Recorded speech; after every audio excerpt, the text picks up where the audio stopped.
sa inyong lahat. Ako po si Jesseline Osalia, ang inyong tagapagsalaysay. Mula sa ikasiyam na baitang Pangkat Akasya ay aming isasadula ang buhay ni Gabriela Silang. Dati-rati, tahanan lamang ang maaaring ganawan ng mga kababaihan. Akala ko si Gabriela nag Ikalabing-siyam ng Marso, taong 1731, ipinanganak si Maria Josefa Gabriela Calao sa kapatagan ng Santa Canyugan, Ilocos Sur.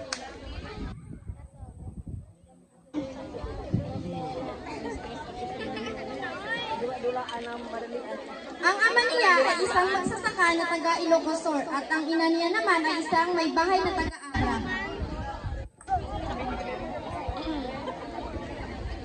Sa di malamang kadahilanan, napahiwalay sa mga magulang si Gabriela noong bata pa lamang.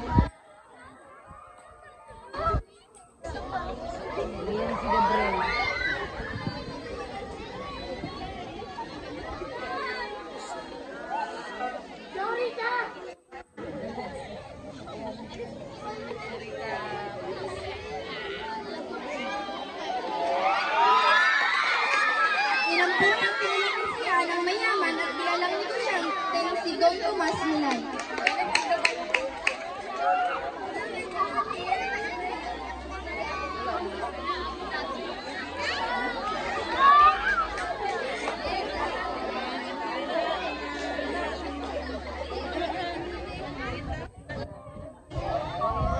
Anyos na si Gabriela nang sa pilitang ipakasal sa isang mayaman sa balit matandang manliligaw.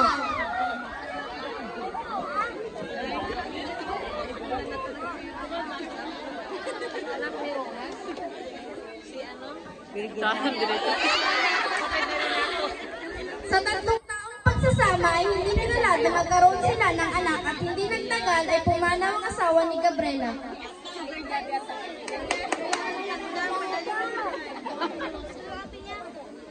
Stoy, Quincy.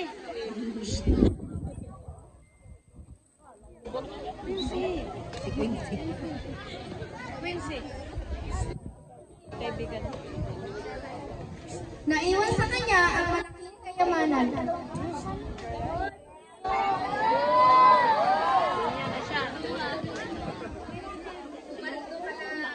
Pasok naman ko si Sweet. Parang para-paraan pa nung panahon.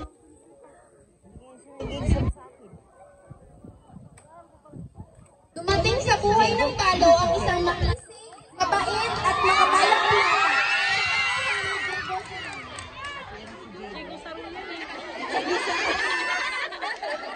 Yan silang sarong.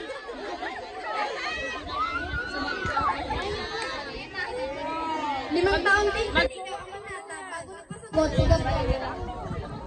Mag-jowa naman yan. Tapos kunwari, pag sa classroom, hindi naman ganyan.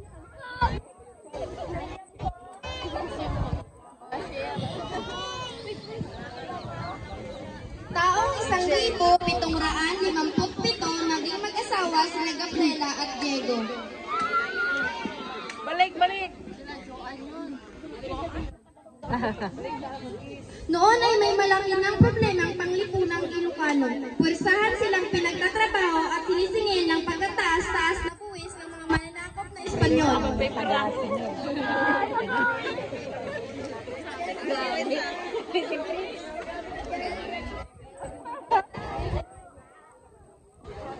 Taglay na Diego Silang ang lahat ng katangian ng isang leader. Siya ang naging puno ng pag-aalsa laban sa mga mananakop.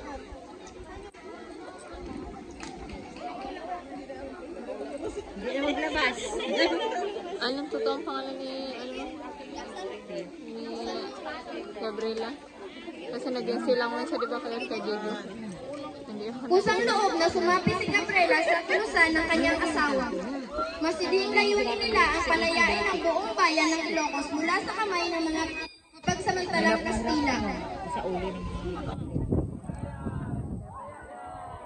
Madalas na kasama si Gabriela sa mga labanan upang ipaglaban ang sariling bayan.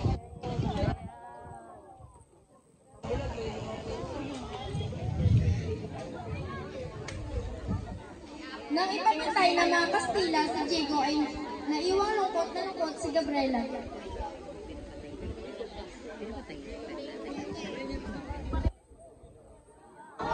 Tago sa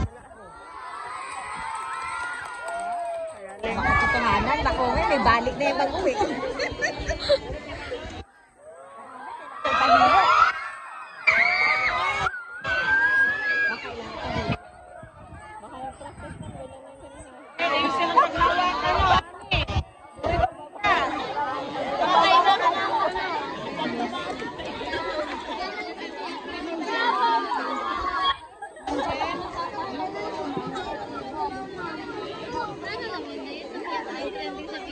Pilayang liderato ng mga Ilocano na nawalan sila ng matapang na pinuno.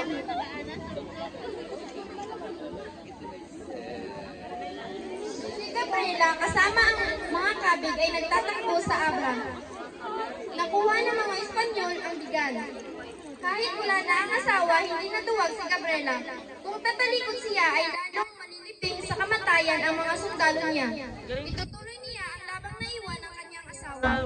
Sa pagmamahal sa bayan, ang hati ng karanasan na nagbunsod sa kanya upang tupigin ang lahat ng Kastilang nais sumakop sa Ilocos.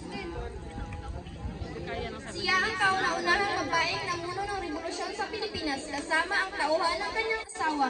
Hinikayat niya ang mga gerilya upang magkaisa sa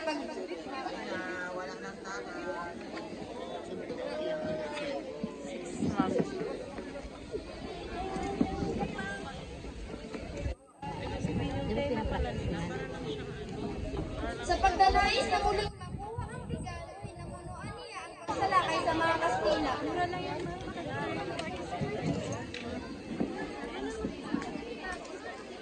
Noong Gorilla pala dati. Siyempre, taong 1,763. Sa kasamang palad, ang 2,000 niyang kawal ay hinarap ang 6,000 Kastila, nalubig ang marami niyang kasamahan. Nung may mga labanan, may mga marites sa gilid. Nakatakbo sa mga kasukalan ng Abra hanggang sa lalawigan ng Pulubundukin.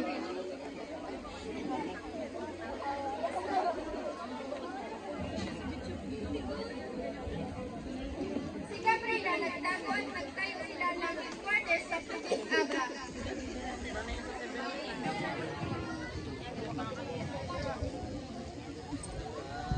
Ilang minutes na yan, ma'am? 7 lang. May sir na.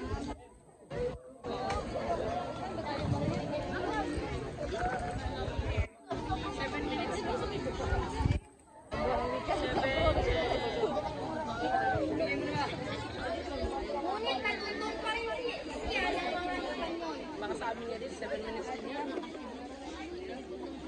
Ulit-ulit, balik-balik. Sa isang hinintay ang mga sundalong Pilipino sa tagong-dagat mula sa bayan ng Bandon hanggang Banday. Kaya lang may tip-tip. Tip-tip.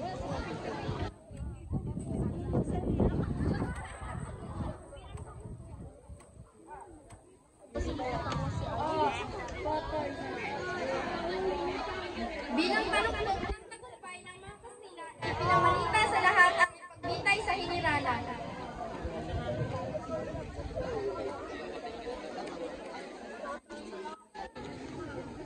Les, may time limit pa rin ba ito? Kalmadong hinarap ni Gabriela silang ang kamatayan noong ika-20 ng